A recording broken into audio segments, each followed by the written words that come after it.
के क्लासेस चलेंगी, जो भी GS1 GS2 ऐसे में जो भी बताना होगा उसके क्लासेस होंगे। और क्लास के साथ साथ आपको जो है कि स्टार्टिंग में आंसर दिया जाएगा लिखने के लिए 1 या 2 के आसपास, पर स्टार्टिंग में आंसर कम रहेंगे।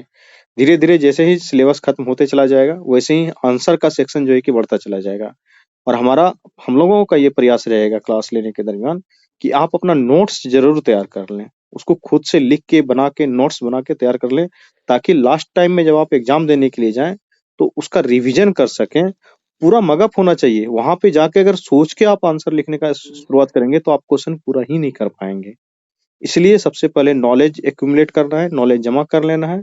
उसके बाद फिर जो है कि आपको आंसर राइटिंग का भरपूर प्रैक्टिस करना है। एक-एक दिन में 3-3 सेशन लिखना है। एकदम उंगली सूज जाए लिखते-लिखते, इतना प्रैक्टिस करके एग्जामिनेशन में जाना है कि क्वेश्चन आए और बुलेट की तरह कलम चलना स्टार्ट हो तब पूरा कॉपी खत्म कर दें। जब तक इतनी स्पीड आपके हाथ में नहीं आएगा, अगर एक भी क्वेश्चन छूट के आ रहा है और 38 मार्क्स वाला अगर कोई क्वेश्चन छूट गया, फिर तो आप भूल जाइए कि हो सकता है सिलेक्शन ही ना हो। ना शॉर्ट क्वेश्चन छोड़ना है, ना लॉन्ग क्वेश्चन छोड़ना है, पूरा का पूरा लिख के आना है। उसका एक ही तरीका है, नॉलेज होना चाहिए, नोट्स बना होना चाहिए। और जैसे कार्तिकेय सर ने दिखाया कि जैसे अनएम्प्लॉयमेंट, उसका एक फुल नोट्स बना हुआ है। फिर क्या है, एक डायग्रामेटिक नोट्स है, वो सिर्फ वो पेज एग्जाम के लास्ट रात में रिवीजन करने के लिए। सॉरी। तो इतना करेंगे, ठीक है। और धीरे धीरे आपको क्वेश्चन हम लोग देते जाएंगे, एक एक क्वेश्चन शायद अभी डेली देंगे। आप जो एडमिशन है जिनका नहीं है उनसे फर्क नहीं पड़ता है, आप लिख के ग्रुप में डालें, पर्सनली भेजें, जितना समय मिलते जाएगा जैसे जैसे चेक करके उसको बताते जाएंगे। और एक खास बात हम लोग जो करने वाले हैं, जो हम लोग हर बार करते हैं, क्योंकि बच्चे कम हम लोग ग्रुप बैच में रखते हैं, 60 के आसपास ही बच्चे रखते हैं, उससे ज्यादा फिर होता है दूसरा बैच बना देते हैं। इसमें क्या होगा कि आपके क्वेश्चन को हम लोग लेंगे, आप जब लिख के भेजेंगे तो हम लोग लिखें, उस क्वेश्चन को चेक करेंगे। चेक करने के बाद बच्चों के बीच में ही आपके पूरे साथी इसी इसी तरीके से आपके बीच में, जैसे सर ने इसको शेयर किया इसको, उसी तरीके से हम लोग आपके क्वेश्चन को स्क्रीन पे यहाँ से शेयर करेंगे और आपको दिखाएंगे। देखिए यहाँ पे भूमिका में आपने ये गलत लिखा है, यहाँ पे आपको इस शब्द के बदले इस शब्द का यूज करना चाहिए था, आपको यहाँ पे डायग्राम बनाना चाहिए था, यहाँ पे आपने जो डायग्राम बनाया है इसके बदले यहाँ पे अगर आप पॉइंट में आप लिख देते हैं, यहाँ पे एक ट्रायंगल बना करके काम कर लेते हैं, यहाँ पे जो है कि थोड़ा सा भूमिका को और शॉर्ट कर लेते, बॉडी में आपका डाइवर्सिटी नहीं दिख रहा है, डाइवर्स पॉइंट आप लिख देते। उसके बाद यहाँ पे 2 फिगर बना देते हैं। उसके बाद फिर आपको कंपेयर करके दिखाएंगे, जो बहुत अच्छे बच्चे आपके क्लास में रहेंगे उसके साथ कंपेयर करके उसको हम इसी लाइव में दिखा देंगे, ताकि आपको जो एक फील होगा कि ऑनलाइन जुड़ने के बाद भी आपके क्लास में बैठे हैं और अपने बच्चों के साथ शेयर करके कंपेयर करके चीजों को देख रहे हैं, पढ़ रहे हैं, उससे आपको बहुत ही पर्सनली इंप्रूवमेंट आएगा। ठीक है, सोनू क्या पूछना है? सर अभी मेंस पे टाइम देना अच्छा रहेगा सर क्या, कि प्रीलिम्स पहले दे लें कि जो जुड़ी वाला है? देखो, तुम 80% टाइम प्रीलिम्स पे दे लो, 20% हो सके तो मेंस जी पे देना, अगर कोई सेक्शन मेंस का कमजोर है तो। नहीं तो 80% तो कम से कम तुम पीटी जी पे दो, क्योंकि पीटी अगर रुक जाएगा तो बहुत दिक्कत हो जाएगा, एक्सेस दिक्कत हो जाएगा। हाँ, लेकिन अगर जी मेंस में कोई सेक्शन कमजोर है तो उसका क्लास कर लो या फिर उसको कुछ देख लो, थोड़ा बहुत टाइम मिलता है तो, क्योंकि तुमको तो मेंस में भी थोड़ा कम टाइम मिलेगा। 20-80-20 रेशियो कर लो। कटप्पन, जी क्या नाम है? कप्तान। सर मेंस का नोट्स भी दीजिएगा क्या, बिल्कुल, टॉपिक वाइज? बिल्कुल देंगे। राज। हाँ सर, वो मतलब जो वर्किंग है उनके लिए कैसे टाइम को किया जाए कम टाइम में सेशन बाकी के से कंप्लीट करने के लिए, क्योंकि टाइम सर बिल्कुल मतलब शाम में 2 4 आप 5 कहाँ जॉब घंटा करते हैं मुश्किल ये से हो बताएं तो? पाता है। हम सर सेल में स्टील अथॉरिटी ऑफ इंडिया। क्या क्या आपका डिजिग्नेशन हुआ? ये ऑपरेटर कम टेक्नीशियन है, मतलब हम लोग को एज ए डिप्लोमा पर ज्वाइन करवाया गया था। अच्छा अच्छा, तो फिर 8 घंटे की ड्यूटी रहती है ना? जी सर, जनरल शिफ्ट 8 घंटे की ड्यूटी, सुबह 8 से मतलब ए सुबह बी 8 से 6 हो जाता है। 8 से 6 कैसे हो जा जनरल रहा है? शिफ्ट सर, मतलब एक्चुअली जाने आने का टाइम भी इंक्लूड अच्छा करते हुए अच्छा, इंक्लूड करके। 8:30 से 5, हाँ वो भी सब तो शिफ्ट मिनिमम तो ड्यूटी उतना जो टाइम लग लगती है जाता वो एबीसी शिफ्ट पे लगती है या फिर जनरल ड्यूटी है? है। जनरल शिफ्ट, शिफ्ट में रहती है? शिफ्ट नहीं सर, जनरल शिफ्ट। अच्छा, जनरल शिफ्ट। डेली 8:30 से 5 का टाइम है, लेकिन वो सुबह 8 से 6 हो जाता है, वो सारा मिला मतलब 8 से 6 तक आप रूटीन एंगेज रहता रहती है ना? है। जी सर, जी बताएं कार्तिक जी। उसमें बाकी सब भी सर है सर, अपना मतलब ड्यूटी जाने का पहले अपना प्रिपरेशन वगैरह सारा कुछ है, तो कुछ कुछ टाइम तो निकल ही जाता है।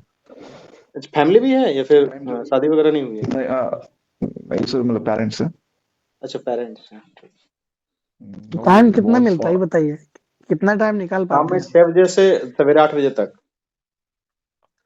इसी में तो सोना भी है। सवेरे इसी में तो सब इसी कुछ में करना सोना है। है तो 6 से लेके 8 तक है, तो आप अगर आप नहीं थकते हैं आने के बाद, तो शाम 6 से वही 7 बजे से अपना पढ़िए। 7 घंटे मान ली 5 घंटे पढ़िए कम से कम, 7 से 12 प्रयास करिए इसमें निकालने का समय।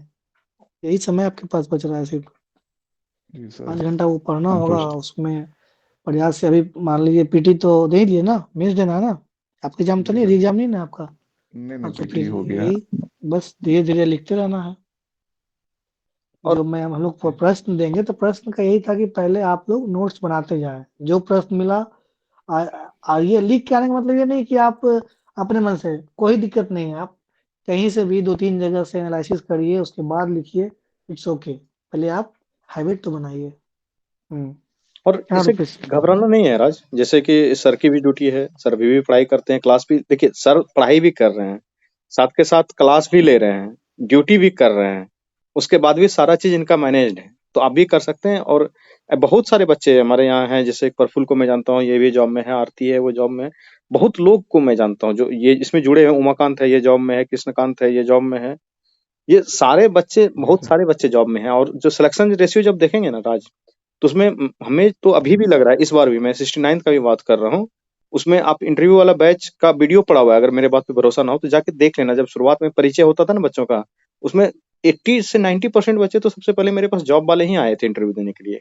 और जो ओवरऑल सिलेक्शन रेशियो भी दिख रहा है, वो 60 से 70% बच्चे ऐसे हैं जो जॉब में थे। तो जॉब में के साथ लोग मैनेज करते हैं, जैसे कि आप सेल जा रहे हैं, जाते समय कुछ वीडियो सुन लिए, कुछ ऑडियो सुन लिए, रात में क्लास नहीं कर पा रहे हैं, कोई बात नहीं है, वो कान में लगा लिए, काम कर रहे हैं, सुन रहे हैं, ट्रेवलिंग का टाइम टाइम आपको चुराना पड़ेगा, दूसरा कोई उपाय नहीं है हाँ सर, आपके वो पास। कम्यूटिंग के टाइम में सर वो कान में ईयरफोन के साथ चल दिया, जॉब के बीच में भी वो रहता हाँ है कुछ हाँ उसको रिकॉर्डेड, जैसे सर हम ये जो आपका वाला क्लास में रिकॉर्डेड मिल जाएगा क्या? हाँ, ये इसको रिकॉर्डेड अवेलेबल रहता है, ये यूट्यूब पे भी डाल देते हैं, और जब क्लासेस चलने लगती है तो उसका प्राइवेट वीडियो बना करके वो लिंक दे देते हैं, ताकि आप सुन सकें उसको, एक बार दो बार जितना बार देखना हो देखें, उसका लिंक दे देते हैं। ठीक है सर, ठीक है मोहन। सर। और सर इसी में सर ये भी था, वही एनओसी वाला भी था कि जैसे पहले कुछ फ्रेंड्स का सिलेक्शन हुआ तो उनका क्या हुआ था कि इंटरव्यू के टाइम एक नॉमिनल डीवी हुआ था, बाकी विभाग का डीवी हुआ था, उस वक्त उनसे एनओसी मांगा गया था। इस बार से देख रहे सर 68 और 69 से देख रहे हैं कि रिटर्न के बाद ही वो लोग डॉक्यूमेंट अपलोड करने बोलते हैं, डीवी करवाते हैं इंटरव्यू के पहले, उसके बाद फिर वो फाइनली इंटरव्यू का रिजल्ट निकालते हैं, उसमें अपलोड करना है। तो इसमें हम सब 68 का वो खोल के देखे थे, उसमें लिखा हुआ था कि डॉक्यूमेंट वेरिफिकेशन को अपलोड करना है, अनापत्ति प्रमाण पत्र परीक्षा में भाग लेने के लिए। तो मैं कुछ जानना चाह रहा था, कुछ अगर सिलेक्टेड कैंडिडेट्स होंगे इस ग्रुप में जो इस प्रक्रिया से गुजरे होंगे, तो क्या वो एनओसी में मेंशन क्लियर कट होना चाहिए कि इसको परीक्षा में भाग लेने के लिए एनओसी दिया जा रहा है या डीवी के लिए एनओसी दिया जा रहा है? क्योंकि हमारे जो ऑर्गेनाइजेशन का पॉलिसी कुछ ऐसा है कि वो लोग जल्दी एनओसी देते नहीं है और लिमिटेड टाइम एनओसी देखिए, मिलता है। एनओसी का जो समस्या है वो हर एक संस्थान में ऐसा ही है, ठीक है। तो जी एनओसी से पहले एक इंटीमेशन की प्रक्रिया होती है। तो जैसे मान ली जी सपोज करिए कि आपका जब पीटी के लिए आप तो लेंगे ही अनापत्ति प्रमाण पत्र एनओसी, कि हमें इसमें एग्जाम देना है, एग्जाम में अपियर होने के लिए, तो अपियर एग्जाम, उसके लिए तो आपको एनओसी लेना है ही। दूसरा क्या है, जब आपका मेंस हो गया, तो मेंस मतलब मेंस जब एग्जाम में दे लिए, तो मेंस एग्जाम देने के बाद रिजल्ट आने से 2 महीना 3 महीना पहले आप एक डाल दीजिएगा इंटीमेशन लेटर, ठीक है, जी regarding document verification, regarding issuing for NOC for document verification, डाल देना है इंटीमेशन लेटर। हो क्या इंटीमेशन लेटर? हाँ। इंटीमेशन तो उस जैसे यहाँ पीटी के पहले दे दिए थे, लेकिन ये लोग एनओसी एग्जाम में बैठने के लिए, पीटी में बैठने के लिए या मेंस में बैठने के लिए लोग देते नहीं है। ना, इंटीमेशन से क्यों भी नहीं, काम हो बिल्कुल जाता है, देंगे। इंटीमेशन से काम हो जाता दे है। हाँ, हो गया, कोई दिक्कत नहीं उसके लिए, इसमें। मेरा सवाल सर ये था कि किसी कारणवश अगर हम एनओसी प्रोड्यूस नहीं कर पाते हैं वहां विभाग ना में ना, उससे डीवी कोई के, कोई इशू नहीं है। आप जिस समय जब फाइनल सिलेक्शन के बाद भी आप दे सकते हैं, नो इशू। हाँ हम कुछ ऐसा अंडरटेकिंग लिख के दे देंगे अगर हमको विभाग हाँ किसी हाँ, भी कारण बिल्कुल से, बिल्कुल। हाँ हाँ, उन्हें ना कोई इशू नहीं क्योंकि है, सर यही ये तो लोग बता क्या रहा था करते हैं कि ना कि मैन पावर का इनके पास कमी है तो लोग जल्दी छोड़ना नहीं नहीं नहीं, चाहते वो हैं, कुछ आई गॉट कारण इट, को आई गॉट इट, लगाते हैं। एक्सटेंशन, वो तो आपको एक्सटेंशन मिलेगा, विभाग आपको पर्याप्त समय देगी। जब तक आप नहीं रिलीव नहीं, नहीं मैं होंगे ये तब तक अंडरटेकिंग आपको लिख के दे दूं कि मैं रिलीविंग, अगर हाँ मुझे एनओसी नहीं प्रोड्यूस कर पाता हूं तो मैं रिजिग्नेशन के बाद रिलीविंग लेटर ला के दे दूंगा, तो हाँ उससे हाँ आयोग को वो विभाग उधर नहीं ना आयोग है। सब कंसीडर करती है, कोई इशू नहीं है, आपको उसकी टेंशन नहीं लेना है। ठीक है, उस पर दिमाग ठीक नहीं है सर। लगाना ज्यादा। आपके पास एक लास्ट ऑप्शन होता है, एक एप्लीकेशन लिख के देते हैं, अंडरटेकिंग लिख के देते हैं, और वो विभाग कंसीडर करती है, विदहोल्ड करती है, नो इशू। ओके, मोहन कुछ पूछना है? लास्ट कुछ क्वेश्चन ही ले पाएंगे अब। ठीक है, किन्हीं के पास कुछ सवाल है तो बताइए, नहीं तो कैसा लगा सेशन बताइए, फिर हम लोग इसी तरीके से डेली क्लासेस स्टार्ट कर देंगे और धीरे धीरे सेशन की ओर बढ़ेंगे। आप लोग भी अब अपना जो है कि मेंस का माइंडसेट तैयार कीजिए, मेंस का किताब निकालिए, ऐसे पढ़ना स्टार्ट कीजिए, डीआई बनाना स्टार्ट कीजिए, मेंस का देखिए सिलेबस क्या है, प्रीवियस ईयर क्वेश्चन ले लीजिए ड्यूटेरिया का, अच्छा है उसका, उसको पढ़ना स्टार्ट कीजिए। और फिर अगले दिन में जो है कि हम सारा किताब का फोटो खींच के आपको धीरे धीरे भेज देंगे। उसके बाद एक दिन पूरा रिसोर्स के ऊपर बात कर लेंगे पर्सनली। जिनको भी आप सबों से है कि एक दो क्वेश्चन हम दे रहे हैं अभी ग्रुप में, आप सब लोग अपना आंसर लिख के मुझे दिखाएं कि किस तरीके से आप लिख सकते हैं, जो भी आपको आता है उसको लिख के दिखाएं, ताकि मैं इवेल्युएट कर सकूं कि आपको कितना जो है कि क्या कहते हैं जरूरत है मेंस में काम करने का। ठीक है, केबीसी का लिए हैं वो भी अच्छा है दीपक। ठीक है, तो अगर सर कुछ ये कुछ है पूछना। 69 का जो एवुलेटेड कॉपी है वो कब तक आने की संभावना है? जो पिछला बार का जो भी मेरा क्या मार्क्स आया वो देखना चाहेंगे तो। 15-20 दिन के बाद देना चाहिए उनको, अब आ जाएगा आ जाएगा। आ जाएगा, काफी समय हो गया है। Okay sir.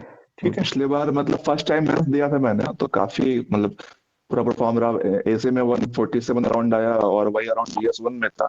जीएस 2 बेकार हो गया, 97 के आसपास आ रहा था। फर्स्ट टाइम ही मेंस था, बहुत ज्यादा प्रिपरेशन भी नहीं था उस वक्त। नहीं तो इस बार अच्छे से करके दे दे तो काम ही खत्म हो जाएगा फिर।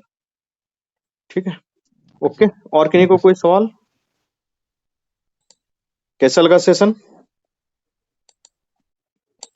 अच्छा रहा सर। ओके, फिर मिलते हैं हम लोग। Good sir night. क्लास कब से स्टार्ट होगी?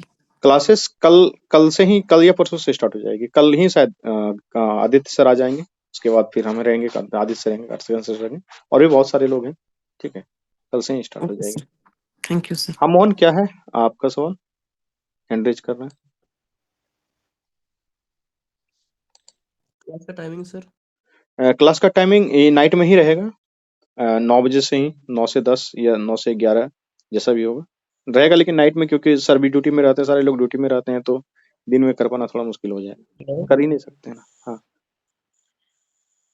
हाँ जी सर। हाँ, बोलिए मोहन, कुछ सर पूछना है मैंने आप? अभी जॉब ज्वाइन किया हुआ है, तो सर यहाँ पे 2 साल से पहले सर नहीं देते हैं एनओसी, तो सर अगर तो मेंस सर, मेंस के बाद सर क्या होगा?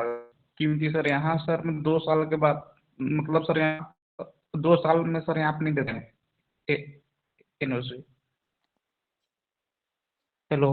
आवाज तो स्पष्ट आई नहीं, हाँ आवाज सर। ही नहीं आ पाई मोहन आपकी, हम लोग नहीं सुन पाए आपके सवाल को।